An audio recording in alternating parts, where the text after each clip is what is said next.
ニデックの社外取り、旧制度の下での社外取りにはいざという時にはほとんど機能してなかったわけですよね。まあ、最後の瞬間にね、せめて長森さんあなたやめなさいよって言ってればね、これはずっと、まあ、寝て暮らしてても最後の瞬間に役割を果たしたってことになりますけど、それもなかったんです。これね、取締役会の議事録は開示されないですし、私議事録を見てるわけじゃないですけど、多分言えなかったんだと思いますよ。じゃあ最後までやっぱり役に立ってないっていうこと。私ね、こういうことよく言ってるんですよ。長森さんが現役のトップでいて、取締役会のトップに行ってる時に意見を言える経営者日本に意見を言える経営者は 2,3 人なんじゃないかと。それはソフトバンクの孫正義さんと、ユニクロファーストリテイリングの柳井さんと楽天の三木谷さん、それぐらいしか、まあそれは何かというと、自分が創業1代目でいろいろ苦労もしてきて、その一大グループをこう築いてるっていう意味で、ある意味長森氏と同じなんていうか、こうステージに立ってるわけであって、そういうですから長森氏の考え方も分かるし、悪いところも多分理解できるし、その実力もあるから長森氏に意見がビシッと言えるんじゃないかなと推測。実際ね、ソフトバンクグループの社外取りに長森氏がついてたこともあるんですよ。まあですから孫さんぐらいな人にやっぱり長森氏だったら多分意見を言ってたんじゃないかなと思いますね。じゃあ、こういった問題の解決というか正す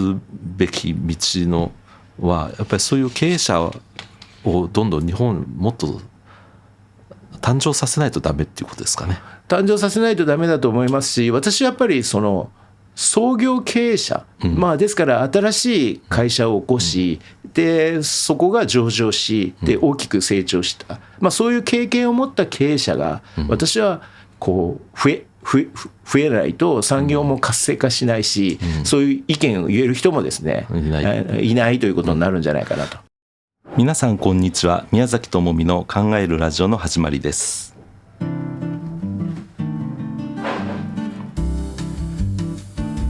今日はゲストに経済ジャーナリストの井上久夫さんにお越しいただいています。自動車王国日本の現在地のシリーズをお届けしております。井上さん、どうぞよろしくお願いします。よろしくお願いします。この番組は秋葉原第一スタジオからお届けしております。今日はニデックについてお話ししていただくということでよろしくお願いします。ある意味で日本の一時期ものすごくもてはやされた、株式市場でもてはやされた企業でありますし、モーターという部品で、一世を風靡した企業でもありました。そうですね、よく失われた30年っていう言葉を使われて、日本経済の停滞期を示す象徴的な言葉なんですけど、主に年号でいうと平成にかぶってるんですが、平成の30年間で時価総額を一番伸ばした企業というのがどこだと思います？平成30年間で約30年間、ソフトバンク。いや、一番時価総額を伸ばしたのはトヨタ自動車なんですよ。で2位が計測器大手のキーエンスで、3位がニデック、旧日本電産なんですね。でこれはニデックは本当に1980年代後半から、グローバル化を進めてですね、世界中に工場を作りですね、業績を拡大していったということですね。トヨタ自動車も、そうですね、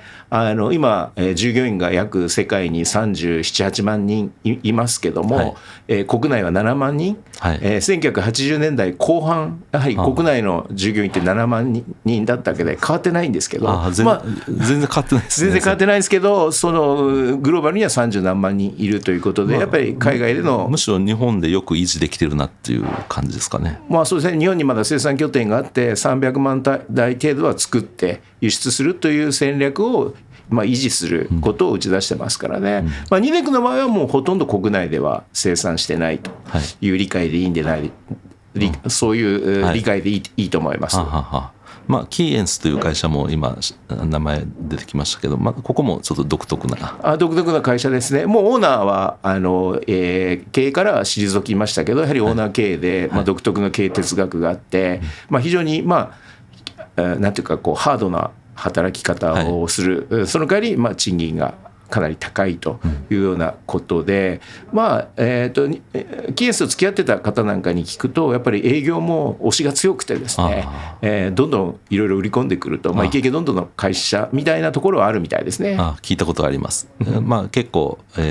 お給料も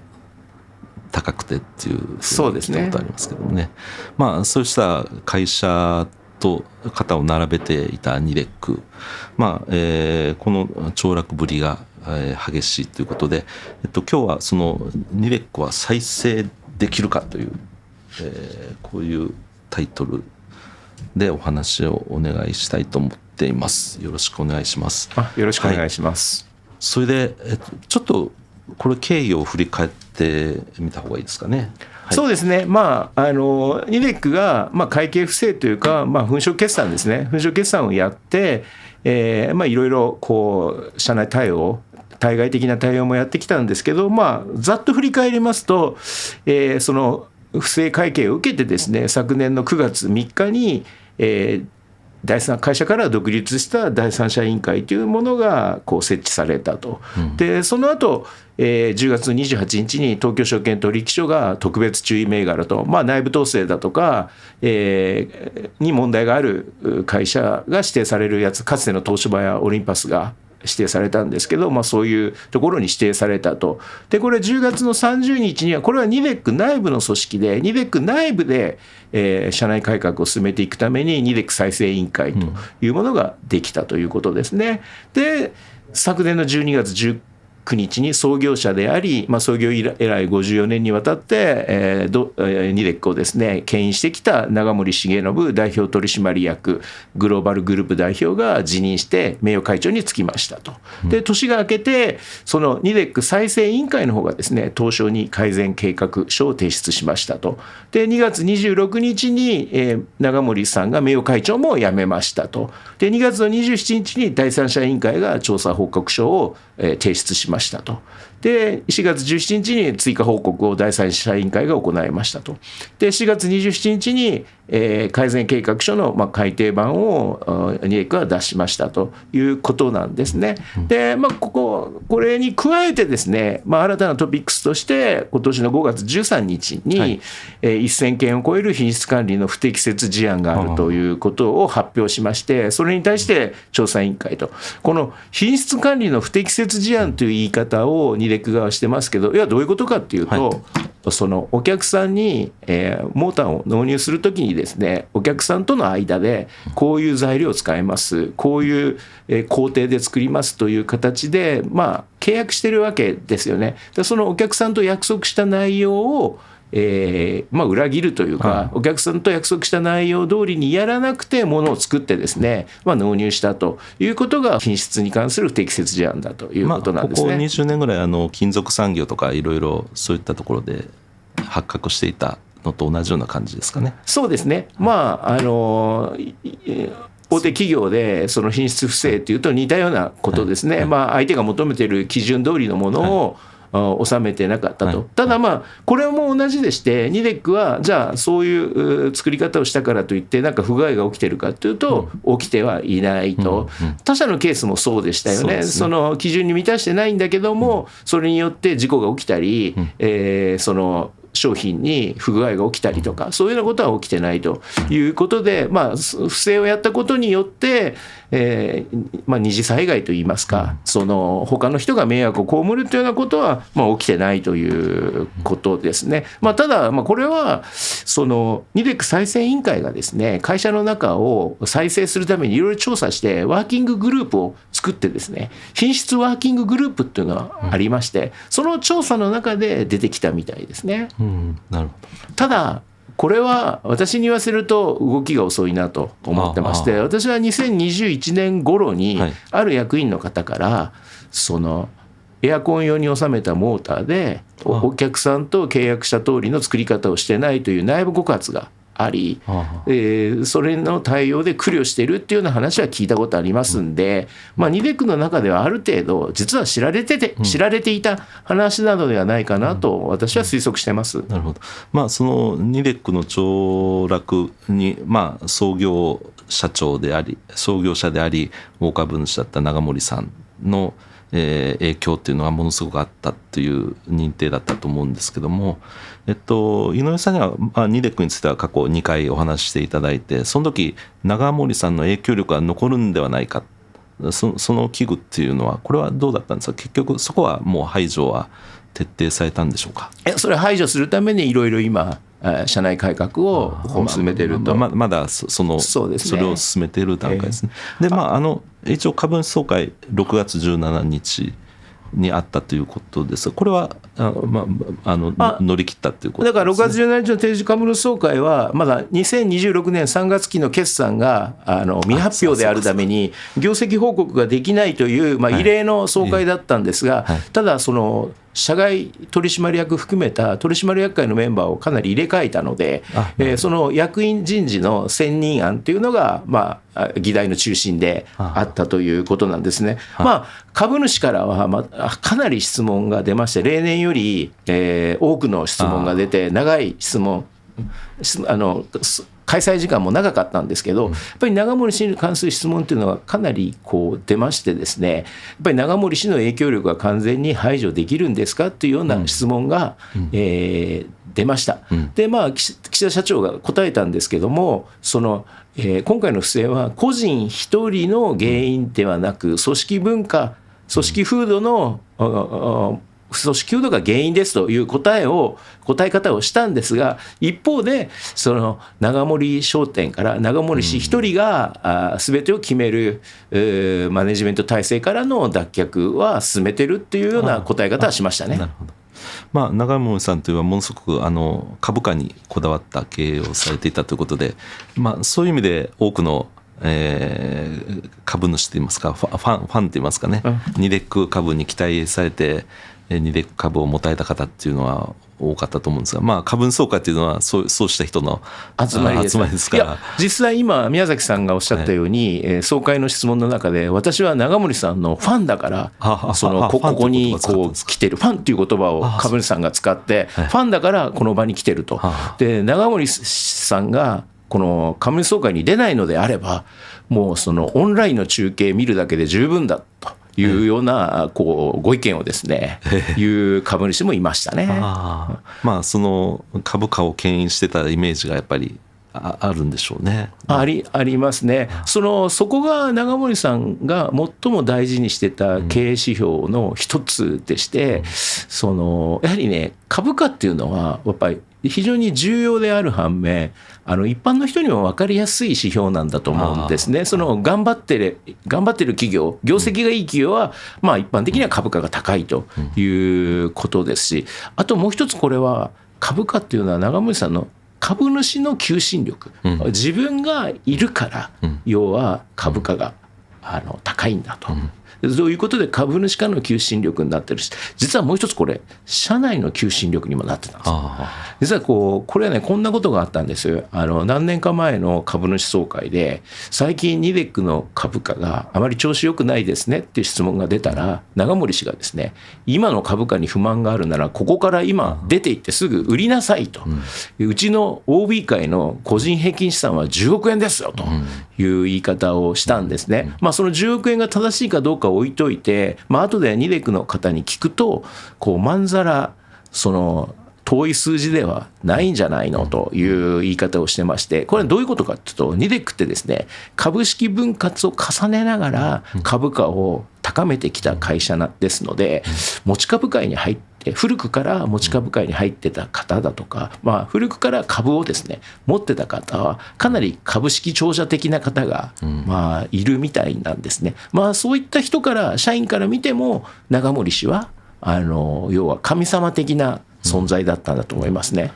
その後ニデック立て直しのためには、その永守氏の影響力っていうか、この旧兵を排して立て直さなきゃいけないという面はあると思うんですが、その永守氏のその株価のこのカリスマ性っていうのもこれも排除されてしまうわけで、会社としては結構長い目で見て立て直していかないといけないっていうことになりますね。そうですね、その長い目で、いわゆる本当に時間的に余裕があるのかというと、私はない。ですから、組織風土を変えるという意味では長い目で、やる必要があると思うんですけど、やはり業績をですね回復させたり、あとその長森氏の経営時代はですね、要はそのすぐやる、必ずやる、できるまでやるに代表されるように、長森氏が重視している経営哲学を実践すれば、必ず業績は上向くんだっていうような考え方でやってきたので、今も時代に合ってないといいますか、事業として成り立たないようなところもこう抱えてたわけです、グループ会社を含めてですね。ですからその第三者委員会の報告書を見て不正をやってる事例を見ると、そういったような、結局事業として成り立たないけど利益を出さないといけないから不正に走ってるっていうような面もあるわけですね。そういったようなところを早く外科手術といいますか、その事業を縮小するなり M&A で売るとかですね、撤退するとか、そういうことをですね早くやらないと、本業がですね傾き始める可能性はあると思います。そういった意味では短期的な改革っていうのは必要なんじゃないかなと思いますね。かなり急いでその辺は応急手当てといいますか、改革していかないといけないということですね。そうですね。でもそこも言うは易し行うは形でですね、やはりあらゆることを長森氏が進めてきて、特に M&A でなんかはもう長森氏の一存でいろんなことをこう決めてたわけですから、じゃあ実際そのグループ会社の再編だとかですね、不採算事業からの撤退やるときのその現場の底力というのが本当にあるのかというのは、私ちょっとクエスチョンをつけてまして、最近取材をしますと、やはりその現場も優秀な人たち、現場っていうのはその生産現場という意味ではなくて、その最前線で働いている人たちで、やっぱり会社を牽引できるような人たちっていうのがかなり減ってるというようなことを言いまして、それは上の方で大きな方針を決めても実際動くのはその最前線にいる部長であったり課長であったり係長だったりするわけですが、そうした中でやっぱりキーマン的な存在がどんどん減ってるという意味で、その素早い動きができるのかなというふうに私は見てます。なるほど、わかりました。前回お話ししていただいたら、一体どんな会社だということですけど、番頭という人がいたり、あとなんか匿名のことをやってくれる人がいたりとか、これはもうワンマン体制を支える体制の会社だったっていうことですかね。そうですね、番頭という肩書きではないんですけど、長森さんがいて、その下に小部さんというですね、最後は会長ポストにいらっしゃいましたけど、管理部門などを主に見てたですね方がいて、この小部さんというのは創業メンバーで、50数年前に創業した時の一緒に創業した方でして、もうずっと一緒にやってこられた、ずっと一緒にやってきてですね、どちらかというと非常に温厚な方らしいので、長森さんが鬼的な存在だとすれば仏的な存在で、長森さんに怒られた人だとか、長森さんから出ていけと言われたような役員の人を少しフォローするようなですね、その立場でもあったのかなというふうに思います。なるほど、わかりました。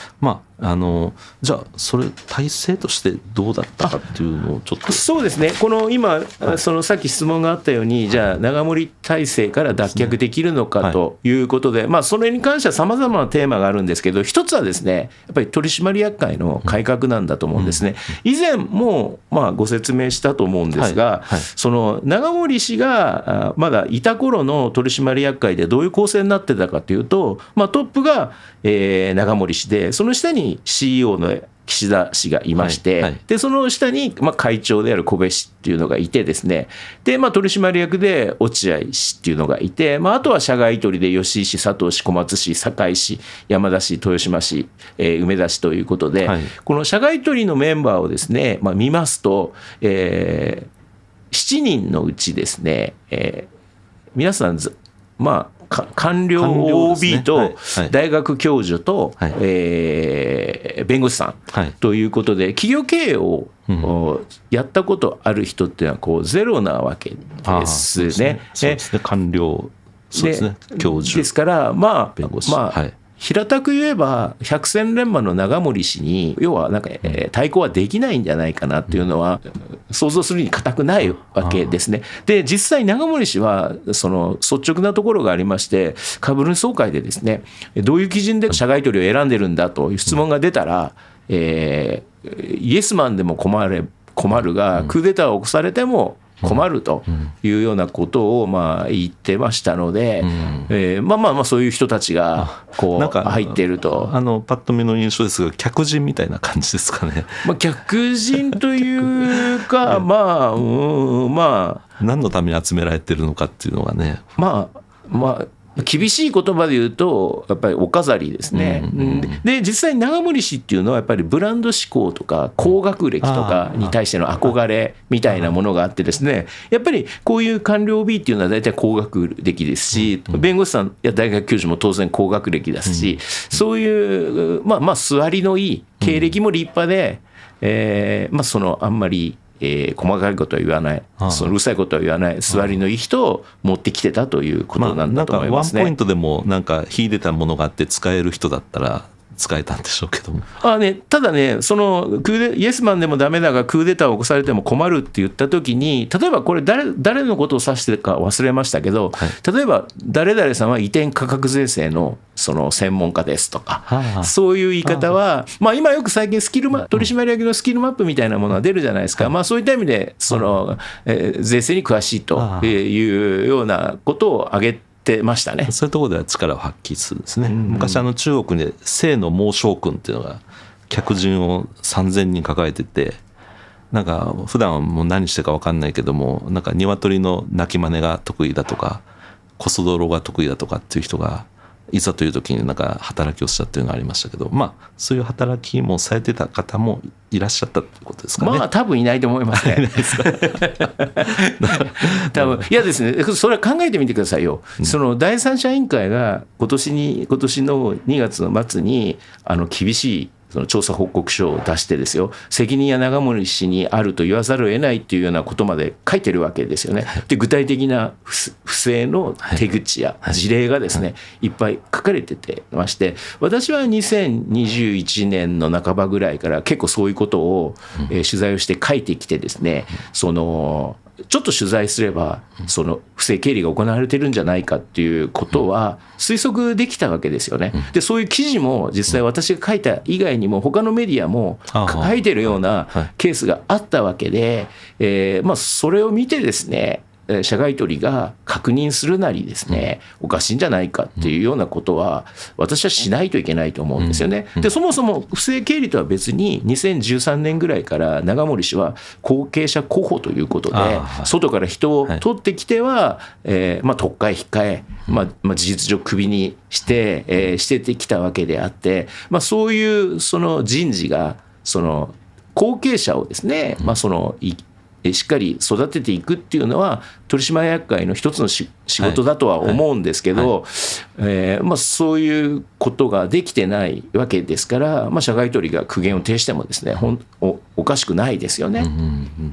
そういう意味ではお飾りっていう言葉が私はもうお飾りだと思いますね。責任を感じてらっしゃるのかな、どうかな。それは公の場では感じてると言わないと、株主から下手をすると株価こんなに落ちてるわけですから、株主代表訴訟を受けるリスクが高まりますよね。なるほど、わかりました。その後どうやったらニデックが再生できるかっていうなんかポイントみたいなのが絞れてきますね。そうですね。いろいろポイントはあるんですが、大きなポイントはやはり長森氏の独裁というか独裁もいい面も悪い面もあると思うんですけど、不正につながるような独裁を許したっていうのはやっぱり取締役会の監督責任みたいなものがあるということだと思うんですよね。それで取締役会をどう改革するかっていうのがその再生のポイントの一つになる。これは取締役会の質をですね向上させていくということなんだと思います。ますね。実際これ第三者委員会もですね、その調査報告書の中で取締役会の専門性を多様化すべきだと、まあそれはそういう言い方をしてますけど、その弁護士と官僚と大学教授しかいないわけですから、まあ、専門性が多様ではないと。だからそこを多様化してくださいというのと、まあ、牽制機能が不全でしたねっていうのは、それこそ長森氏に対しての、長森氏の暴走を許しましたねって言ってるに等しいわけですよね。でそれで、まあ、そのニデックとしては、まあ、よく取締役のスキルマトリックスっていうのがあるじゃないですか、そこに、まあ、企業経営経験者を入れるだとか、資本市場に対する知見の深い方を入れるとかというようなことをやって、この6月の総会で新しい取締役人事案というのが出たわけであります。なるほど。でここにちょっと書いてるんですけど、やっぱりその6月1日に取締役会室の設置と、これだから取締役会の実効性強化がまあ狙いということで、まあ、取締役会室っていうのはですね、まあ、秘書室とかそのスケジュール管理するという意味ではなくてですね、まあ、その執行と取締役をちゃんと橋渡ししていくとかですね、まあ、取締役がその監督する上で、まあ、しっかりとしたサポートをしていくという意味で、これは今年コーポレートガバナンスコード改定の年なんですが、まあ、その金融庁などはですね、まあそういう取締役会の質の向上というのを一つの大きなテーマにしてて、まあ、取締役会質っていう言い方してますけど、まあ、そのコーポレートガバナンスコード改定の中ではコーポレートセキュレタリーっていう言い方をしててですね、まあ、それこそ専門的な人材が社外取りの活動を支えるような組織や人材をですね、会社は設けるべきだというような議論がされてますね。まあ、法的な問題も専門性も抑えながら、じゃあその社外取りがどういう形で行動すれば監督しやすいのか、その執行側からどういうデータを持ってくるのかとか、まあ、調査しないといけないような時もありますよね。そういう時に、まあ、調査の活動を担うとかですね、まあ、そういう機能もあるんじゃないかなと思いますね。まあ、結構要のポストになりますね。要のポストですね。実際このお飾りになる理由っていうのは、社外取りですよって就任して月に1回の取締役会に来ているだけで、そのまあそれなりの見識のある人がついてるわけですから、まあ適当に意見を言って議事録に残しておくというのが、まあ誤解を恐れずに言えばこれまでの多くの社外取りだったんじゃないかなと思うんですね。ただニデックに限らずですよ。まあそうじゃないっていう人もまあいるでしょうし、まあ一生懸命やってますという人もいるんでしょうけど、まあそうではないと、社外取締役がちゃんと働くようなサポート機能っていうことをですね、それをコーポレートガバナンスコードでもまあ謳っていくっていうことで、まあ、ニデックはおそらくそういう動きをキャッチしてるでしょうから、まあ、それに先駆けて、まあ、こういう取締役会室、コーポレートセキュレタリー的なセクションをですね、置いたんじゃないかなと思いますね。まあ、社外取りの立場として、まあ、報酬ももらって、まあ、株式なんかもらってたりすると、その株価を引っ張ってくれる長森さんがいたら、やっぱり長森さんにね、ものを言うのは非常に難しいというか、言わないでほっとく方がいいんじゃないかっていうふうな思いになってしまうような気がしますね。あとやっぱり長森さんは非常に賢いし、あとそのすごい熱量が高いというか、熱い思いを持ってる人ですから、そういう人にこう議論をかけても、私は昔のメンバーっていうか、今回改選する前のメンバーだったら簡単に論破されると思いますね。まあ、それに太刀打ちして議論ができるような、スキルの持ってる人間というのは、まあ、そんなにいないってことですね。そうスキルプラスあとその議論になるための、議論とするための情報もないじゃないですか。情報、そういうのが大事だって言ってるから、そのこういうことが起きてますっていうのをしっかり情報として社外取りに上げていくというようなことですね。でどうなんでしょう、ニデック以外いろんな会社ありますけど、社外取りがうまく機能してるなっていうようなのは、この井上さん感じた瞬間っていうのは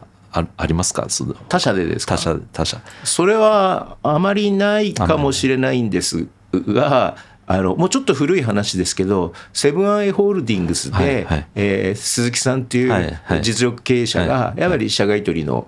一言で退任せざるを得なくなったっていうのは、まあその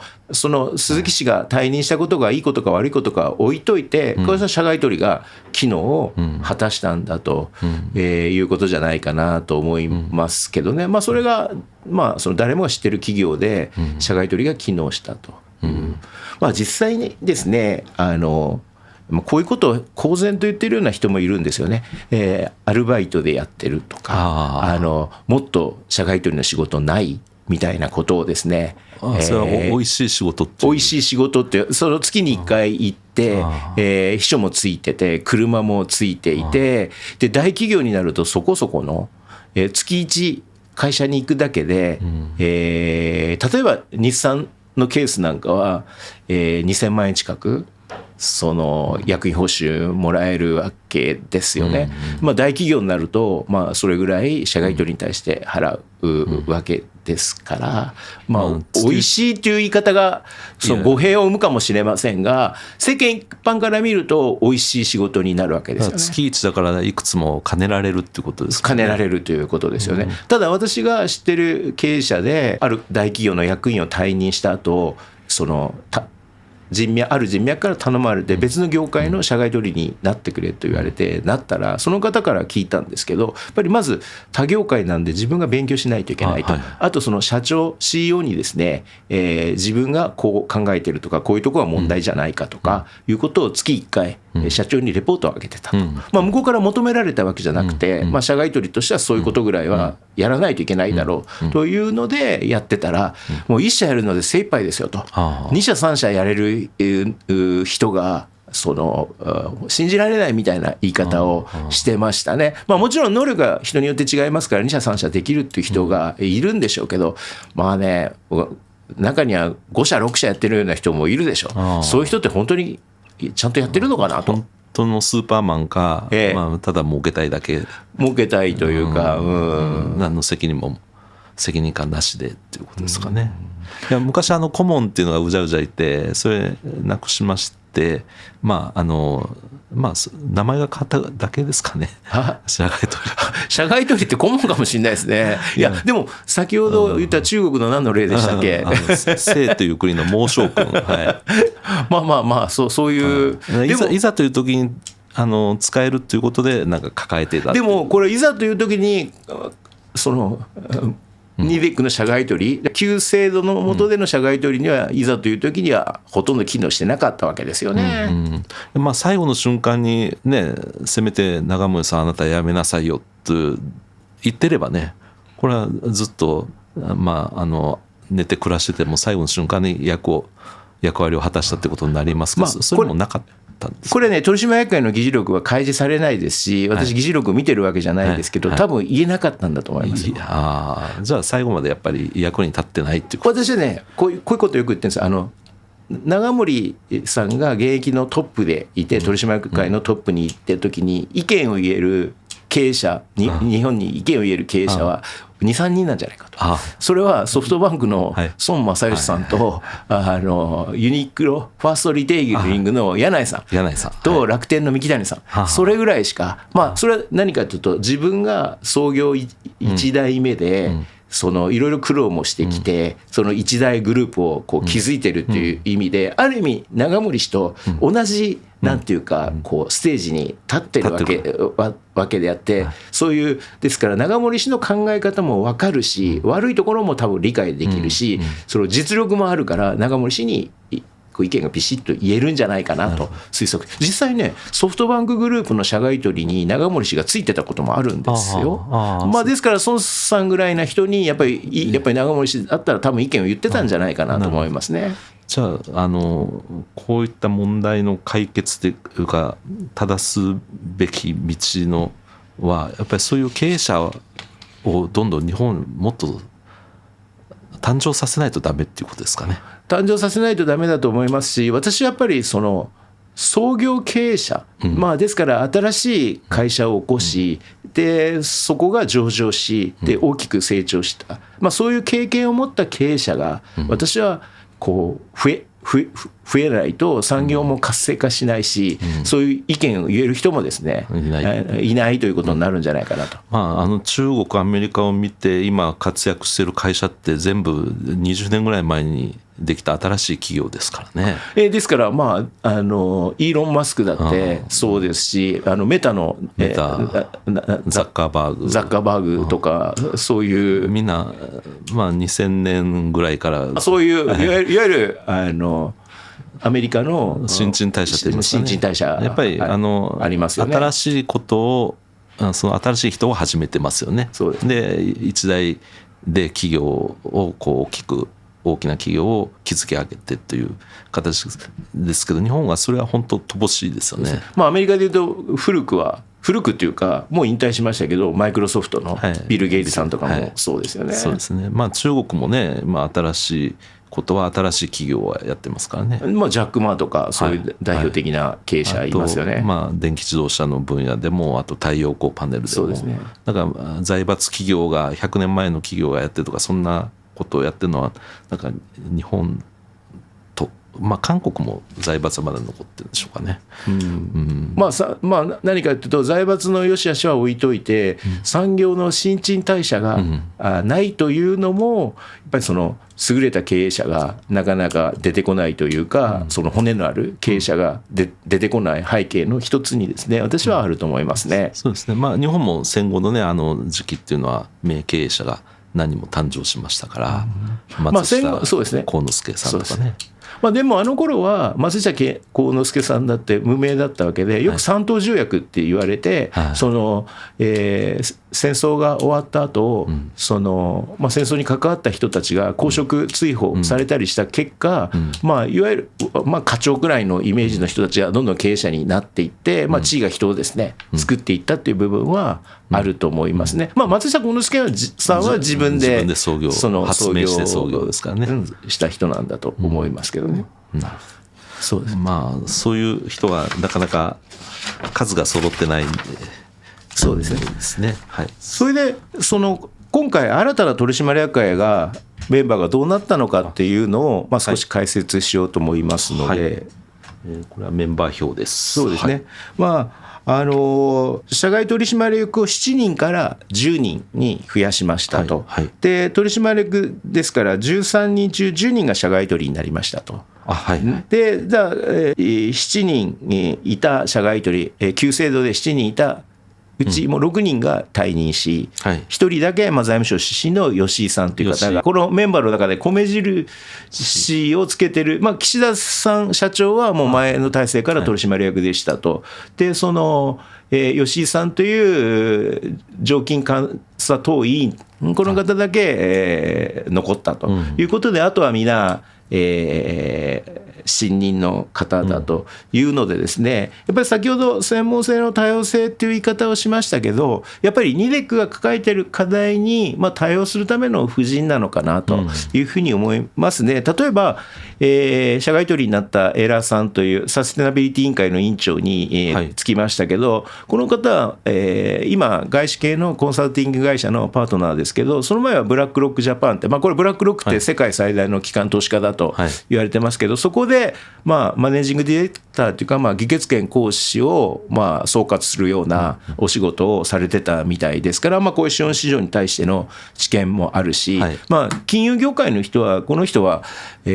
ゆるアクティビストファンドのオアシスの天敵だというような言い方をする人がいまして、そういう報道も一部こうされていますね。実際今NIDECに対してオアシスは株を持ってるわけですから、そういうことに対しての知見もあるんだろうということですね。それと佐久間さんという方、これは元日本製鉄の副社長で、取締役会議長を務めるんですけど、この佐久間さんというのは新日鉄時代に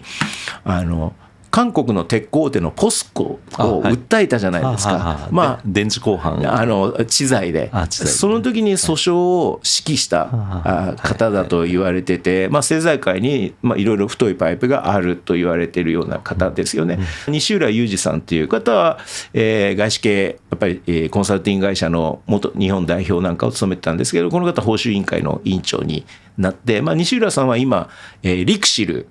の、取締役会議長もやられてて、リクシルといえば、創業家の牛尾田家と今の瀬戸社長との間でいろいろトラブルがあった時に、株主提案で、社外取りに就いたというような方で、そういうこうなんていうんですか、ガバナンスに対しての知見もですね、かなりあるんだろうということで、メンバー見てもらうとですね、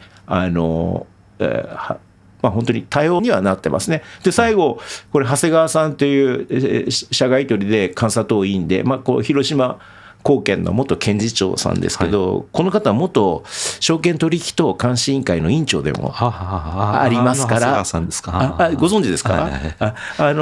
ですから今元ですけどね、ニデックがどういう形で今調査もいろいろ受けてるわけですけど、そういうこととしての対応なんかの知見も多分あるんだろうなということは想像に難くないですね。結構実力派といいますか、それぞれ実績経験値ですね。ある人でもう一回見せてもらっていいですか。それであとですね、そのこの南井さんという方が、これは社内から常務執行役員で、執行役員を兼ねて取締役になるんですが、この方はトヨタ自動車の元人事部長です。元人事部長です。ですから、ニデック生え抜きではない。でこの三宅さんという執行役員の方も、この方も元ソニー出身で、生え抜きではないということで、この何が言いたいかというと、やっぱりこう生え抜きの人材をですね、もう少しこうちゃんと育てていくっていうこともですね、これから必要になるのかなというふうに思いますね。トヨタの人事部ということはロームの方ですかね。いや結構本当経験値といいますかね、それぞれの分野立場で、そうですね。ですからこういう形で一応その取締役会の改革、第三者委員会が指摘した、繰り返しますけども、その専門性の多様性だとか、牽制機能をしっかり持たせるという意味では、一応形としては私はできたんだと思いますね。ただじゃあその経営改革を実行していくのはやっぱり現場にいる人たちですから、そこがいかにちゃんと動けるかということなんだと思いますね。よく集められましたね、これだけ。そうですね、いろいろ多分お金もかかってるでしょうけどね。でも日本の多くの会社の、機能していない社外取りっていうのはおそらくいっぱいいると思うんですが、やっぱりこういう揃え方をしないとダメっていうことですね。そうですね。それぞれ自分たちの企業の課題はそれぞれ違うから、それに見合った形で、人材を集めていかないと、本当の社外取りの機能は果たせないというふうに思いますね。ましてやそのお金儲けのためになんかそういういくつもやりたいみたいなことを言ってるような人たちだらけになって、簡単に集められるから、そういう人たちの方がこうニーズが高くて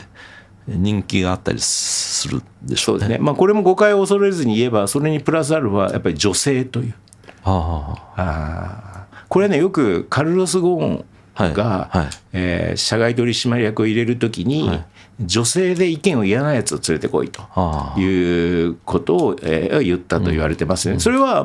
本当にこんなこと言うと世間的には怒られちゃうかもしれないですけど、やっぱり女性を活用してるっていうイメージができちゃうわけですね、社外取りにそういう人を起用すると。でかつ意見を言わない人と、これもね、本当にまた聞いてる人に怒られちゃうかもしれないけど、やっぱり英語ができるバカって知ってます？英語ができるバカって、その語学ができたり頭はいいんだけど本質的なことがわからない、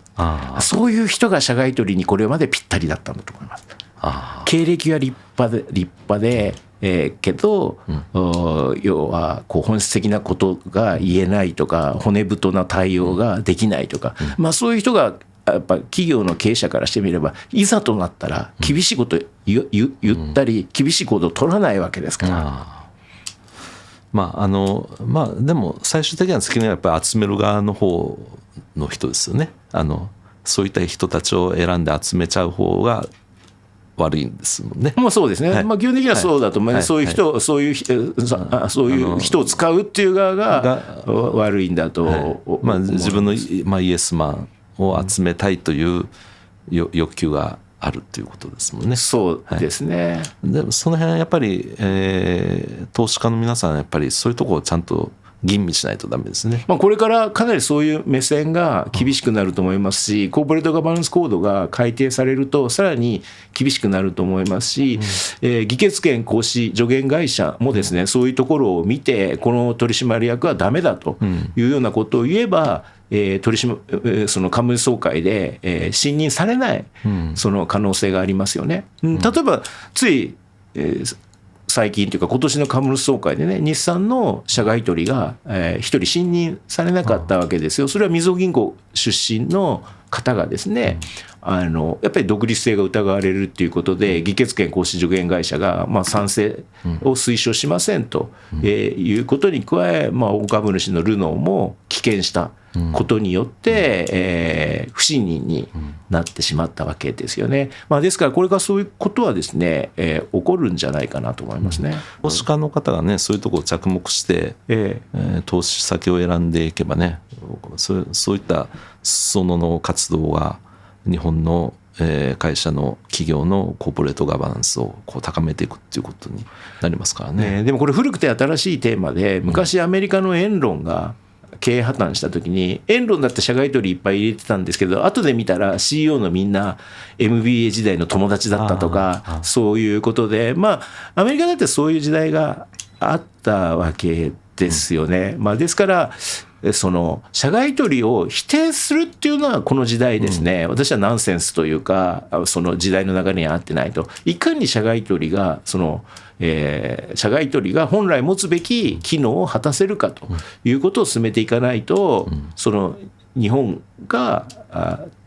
日本企業がですね、その投資のその対象から外れるそのリスクが私は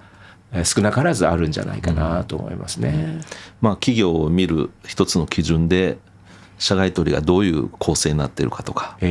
機能しているのかとか、そういったところを着目するっていうのはいいことかもしれませんね。あとね、やっぱりね、専門性も重要なんですけど、プラスやっぱりここは覚悟みたいなものもいる、いざとなった時にやっぱりその専門性はあってもそれを使うっていうのは本人の覚悟じゃないですか。これをこう言うことによって CEO を追い込まざるを得ないと、CEO に責任を取ってもらわないと得ないという判断をする覚悟で、そういうような、社外取りが本来であれば私は理想なんだと思いますね。社外取りを抱えててよかったっていうことですね。そうですね。で、状況によってはその社外取りがじゃあ CEO を退任に追い込めば、その退任に追い込んだ社外取りが暫定的でもいいから自分が CEO になってですね、混乱を収集するとかですね、経営の再建を一時的にリードしていくというような、そこも覚悟なんだと思うんですよね。セブンアイの時はあれ一橋の先生でしたっけ？そうですね。一橋の伊藤先生で有名な先生で、でも先生はいっぱい社外取りをやってますから、それがいろいろ問題視されたことはありましたけど、ここぞというところでは働いたといわゆる殿下の宝刀を抜いたということも言えるんじゃないかなと思いますね。あの時は創業家の伊藤家という存在もあったりして、世間の注目大きなニュースになりましたけども、そういうのがこういざという時に機能するしないっていうのはやっぱり大きいですね。大きいですね。はい、わかりました。はい、今日はそのニレック、長森氏が創業で一代で築き上げたニレック、これがうまくいかなくなったということで、それのをどう立て直すかということでお話をしていただきました。まだこれ継続案件ということで今後も続いていくということなので、また報告の方よろしくお願いします。よろしくお願いします。今日はありがとうございました。こちらこそありがとうございます。